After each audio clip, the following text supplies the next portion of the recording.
వెంకటన్న గత 10 సంవత్సరాలుగా మేము కలిసే ఉన్నాము.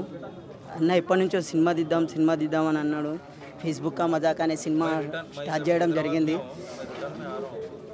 ఆఫీసులు కూడా తీసినాము, 2 సార్లు ఆఫీసులు కూడా పెట్టినాము.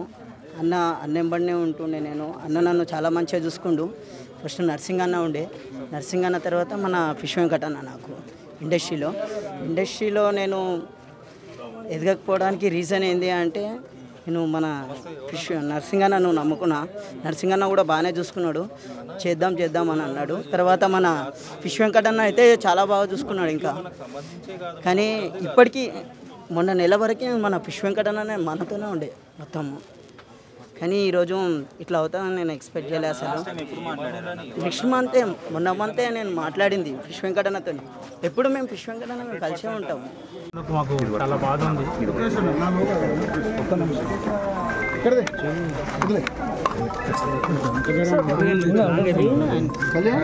సార్ మాట్లాడండి అన్న.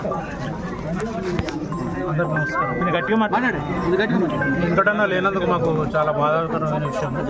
ఎందుకంటే మేము చాలా ప్రయత్నించినాం, మేము కాపాడుకోవాలి. పల్లవి కొంచెం డౌన్, కానీ మా చేతిలో ఏం లేదు కదా. భగవంతుని తీసుకెళ్ళిపోయిన అన్నను వాళ్ళ ఇంట్లో అందరికీ ధైర్యంగా ఉండాలని కోరుకుంటున్నాను. మా సాయికి ఇట్లా చాలా ట్రై చేసింది, కానీ ఏం చేయలేకపోయినాము. అన్న ఇట్లా చూస్తుంటే చాలా బాధ అనిపిస్తుంది మాకు. ఏం చెప్పలేదు అన్నట్టు.